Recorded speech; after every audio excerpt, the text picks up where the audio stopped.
Welcome my dear student, Tapoban study centre থেকে আমি সুকুমার পাল। দেখো, তোমরা যেই যে ভ্যাকান্সি বেরিয়েছে, যেই কাট আপ নিয়ে তোমাদের অনেক চিন্তা করছো। অনেক স্টুডেন্ট আমাকে বারবার করে কোয়ারিজ করছে, স্যার কী করবে, যে অফলাইনে আমাদের তো থাউজেন্ড স্টুডেন্ট পড়ে এখানে, তাদের একটা এক্সপেকটেশান যে স্যার কীরকম কাট আপ যেতে পারে। দেখো, কাট অফ বলা আমার পক্ষে সম্ভব না, আর কোন বোর্ডে ফর্ম ফিল আপ করবে সেটাও টাফ চিন্তা ভাবনা করা।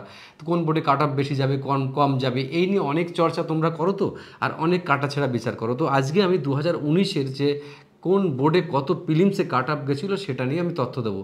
তো তার সাথে সাথে আমরা কিছু বিচার বিবেচনা করব, এবার আমরা কোথায় করতে পারি বা কাট আপ কত যেতে পারে এই প্রিলিমস পরীক্ষার জন্য। আগে তো প্রিলিমস, তারপর তো মেন্স। তো এই ব্যাপারটা আমরা মাস্টার স্ট্রোকের মতো চিন্তা করে আমরা পারফর্ম করার চেষ্টা করব। তো আমরা সেটাই নিয়ে চর্চা। তার আগে একটা কথা বলি, আমি বারবারই বলি যে আরআরবির সিদ্ধান্ত এটা কিন্তু ঠিক নয়। যে ভদ্রলোকরা এত উপরে বসে আছেন তাদের অন্তত ভাবা উচিত যে স্টুডেন্টরা ভীষণ পাজেল হয় যে প্রত্যেকটা আরআরবি চয়েস করার ক্ষেত্রে। তা না করে আরআরবি, সব আরআরবিতে যদি টিক মারার সিস্টেম থাকতো বা 1 2 3 করার সিস্টেম থাকতো, যেখানে চান্স পেতো সেখানে চলে যেত স্টুডেন্টরা, না গেলে সেই সিট খালি থাকলে অন্য কেউ যেত। এরকম সিস্টেমটা থাকায় বোধহয় ভালো ছিল। যাকে এসব হয়তো ঘুম ভাঙবে আরআরবির যারা কর্তারা আছেন তাদের অবশ্যই। তো চলে যাচ্ছি আমি লাস্ট 2019-এর যে ভ্যাকান্সি রিলেটেড এবং তারা কীরকম মার্কস উঠেছিল আফটার নর্মালাইজেশন করার পর। ঠিক আছে, সেই অনুযায়ী আমরা একটা চিন্তা ভাবনা করতে পারবো এবছরের জন্য। দেখা যাক। জোন দেখো, প্রথমেই যে জোনটা রয়েছে দেখো, এদিকে বাদিকে জোন, তারপরে জেনারেল, তারপরে ওবিসি, তারপরে এসসি, তারপরে এসটি। আহমেদাবাদ দেখো 65, জেনারেল, ওবিসি 60, এসসি দেখো 40, এসসি হচ্ছে তোমার 48, এসটি এত। আজমিরটা দেখে নাও, এরকম দেখেছো। এলাহাবাদ 62, 56, 49, 42। ব্যাঙ্গালোর 53, অনেকটাই কম ব্যাঙ্গালোর, অনেক স্টুডেন্ট যায়, এখান থেকেও যায়। 48 হচ্ছে ওবিসি, 35 হচ্ছে এসসি, 34 হচ্ছে এসটি। আর ভূপালে দেখো 62 হচ্ছে তোমার জেনারেল, ওবিসি 54, আর 46 হচ্ছে এসসি, আর 33 হচ্ছে, এগুলো কাট অফ প্রিলিমসের আউট অফ 100। তোমরা প্রিলিমসের কাট অফ সম্পর্কে একটু ধারণা নিতে চাইলে তাই এটা বলার। ভুবনেশ্বর দেখো 61, 56, 51, আর হচ্ছে 48। বিলাসপুর দেখো 63, 55, 46, 42। চণ্ডীগড় 71, কত বেশি উঠেছে, চণ্ডীগড়ের থেকেও আরও বেশি উঠেছে অন্য জায়গায় 72, যেরকম গুয়াহাটিতে অনেক বেশি 56 এত। চেন্নাই, এটা দেখো চেন্নাই। আচ্ছা, গোরখপুর তো আমরা আলোচনা করবো না, গোরখপুর আমরা কেউ যায় না। 72 দেখো গুয়াহাটিতে, গুয়াহাটিও পিছিয়ে নেই, কত কাট আপ উঠেছে প্রিলিমসের কাট আপ। আর 63 আর 56। জম্মু কাশ্মীরটা যাবো না। কলকাতা দেখো মাত্র হচ্ছে 59। ভাবা যায়, অনেকে কলকাতা নিয়ে ভয় করে। তো একটা ঘটনাক্রমে আমি সকালবেলার ব্যাচেই জিজ্ঞেস করছিলাম যে তোমরা কোথায় ফর্ম ফিল আপ করেছো লোকো পাইলটে। তা ম্যাক্সিমাম আমি তো কলকাতায় ফর্ম ফিল আপ করেছে। তো আমরা বললাম বাকিরাও কেন কলকাতা করনি। তা বলছে স্যার আমরা নিজেদের তপবন স্টাডি সেন্টারের ছেলে মেয়েদের মধ্যেই তো বিরাট কম্পিটিশন বেঁধে যাবে, এটা বলছি। তো আমি বলছি ভাবনাটা ঠিক, কিন্তু তাই বলে অত দূরে গিয়ে চাকরি করাটাও তো কঠিন ব্যাপার। তপবন স্টুডেন্টরা অ্যাকচুয়ালি সারা দেশের বিভিন্ন জায়গায় ফর্ম ফিল আপ করে, এটা এদের নেচার। জানি না অন্যদের চিন্তাভাবনার সঙ্গে এখানে চিন্তাভাবনা মেলে কি না। তাই 54 এত হলো। মালদাতে দেখো 73 গেছে, অনেকে মালদাকে সহজভাবে নেয়, কিন্তু দেখো 73, 59, 69, 62, 54। এবার দেখ, খেয়াল করে দেখো, এসটি একজন ক্যান্ডিডেট যে মালদাতে 54 পাচ্ছে, সে কিন্তু কলকাতাতে সে কিন্তু অন্তত কিছু কিছু বোর্ডে চান্স পেয়ে যাওয়ার মতো আর কি, জেনারেলে চান্স পেয়ে যাওয়ার মতো। ভাবো, মুম্বাইতে 63, 55, মানে পরপর আছে জেনারেল, ওবিসি, এসসি আর এসটি। মুজাফরপুর দেখবো না, পাটনা দেখবো না। আচ্ছা, রাঁচি দেখো 75, 69, 62, আর হচ্ছে এইটা। রাঁচিতে বেশি এসটিরা থাকে বলে রাঁচিতে একটু কাট আপ এসটিদের বেশিই যায় সবসময়। ঠিক আছে। সেকেন্দ্রাবাদ দেখো 68, 61, 54, আর হচ্ছে এত। শিলিগুড়ি দেখো খুব বেশি কাট আপ গেছে, ত্রিবান্দ্রম কম গেছে তুলনামূলক।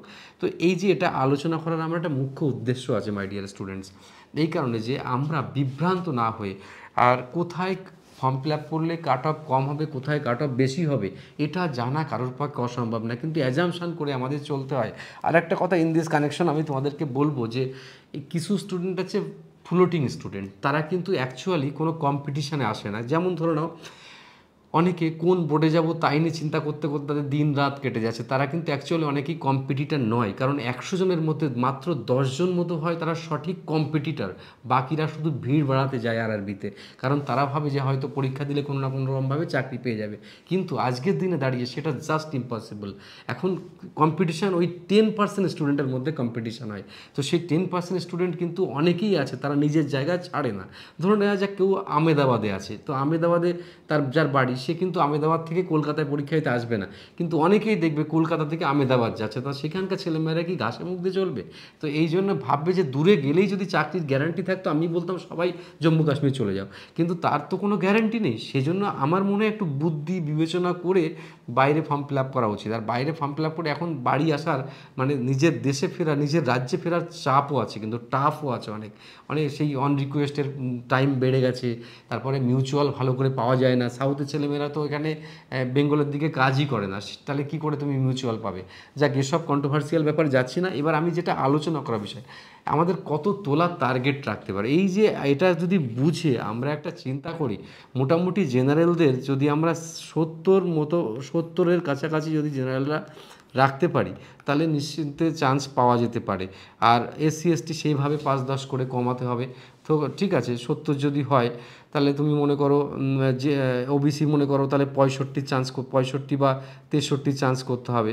আর এসসি মনে করো সেক্ষেত্রে 58 এরকম টার্গেট করতে হবে। আর এসটি সেক্ষেত্রে তোমার মনে করো 50 টার্গেট নিয়ে এগোতে হবে। এটা কেন বলছি, এটা অ্যাজামশান, এটা করলে পাওয়াই যাবে এরকম একটা ব্যাপার। তার কারণ হচ্ছে দেখো, এটা হচ্ছে কি, এটা এটা কিন্তু নয়, এটা হচ্ছে নর্মালাইজেশন।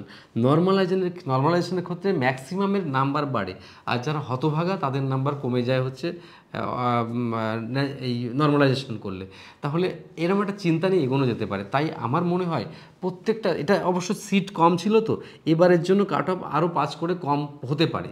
কিন্তু আবার আর্থসামাজিক পরিস্থিতি এখন বিচার করলে দেখা যায় চারিদিকে এত এত মানে মানে টিচার জন্ম নিয়েছে যে মানে প্রচুর মানে ব্যাপার স্যাপার ঘটে গেছে, সেই দিকে হয়তো ধরে নিচ্ছি কিছু নাম্বার বাড়ছে। তা 70 নম্বর পাওয়া একটা চারটেখানি কথা নয়, কিন্তু এটা র মার্কস নয়, এটা হচ্ছে নর্মালাইজেশন। র মার্কসে কেউ হয়তো 60 পাচ্ছে, সে পেয়ে যাচ্ছে 70, 53 পাচ্ছে, সে হয়ে যাচ্ছে 70। এমনও ঘটে, আমার বাড়ির পাশে একটা ছেলে একবার গ্রুপ ডিতে পেয়েছিল 55, তার হয়ে গেল 92। তুমি এবার ভাবো এত পরিমাণও বাড়তে পারে। তো এই মানে ব্যাপার স্যাপার, তো সেক্ষেত্রে আমি মনে করি একটা কাট আপ চিন্তা করা উচিত। কিন্তু সবথেকে বড় কথা এটা হচ্ছে পুরো নন টেকনিক্যাল সিলেবাস। তা কোনো ছেলে মেয়ের যদি নন টেকনিক্যাল সিলেবাসে নলেজ না থাকে, সে কিন্তু যেই স্বপ্ন দেখতে পারবে না। তাই আমার মনে হয় নন টেকনিক্যালটা অবশ্যই জোর দিয়ে পড়া উচিত, টেকনিক্যালটা তো সাথে সাথে পড়তেই হবে। তো আশা করি এই ভিডিওতে তোমাদের অনেকটা ভ্যালু মিলবে। বা আমি চাইছি যে যেই রিলেটেড তোমাদের সঙ্গে কোয়ালিফিকেশন নিয়ে ভিডিও করব, মেডিকেল নিয়ে ভিডিও করব, যদি তোমাদের দরকার থাকে তাহলে অবশ্যই কমেন্ট বক্সে কমেন্ট করো। তাছাড়া অন্য কিছু সুকুমার পাল বলছে না তোমাদের। আর তপবন স্টাডি সেন্টার যেমন চলে, যেমন চলছে দীর্ঘ 17 বছর ধরে, তেমনই চলছে। আর আমরা ওইভাবে কাউকে বলতে পারি না যে আমাদের এখানে ভর্তি হও, এটা আমাদের ধর্মে বাধে।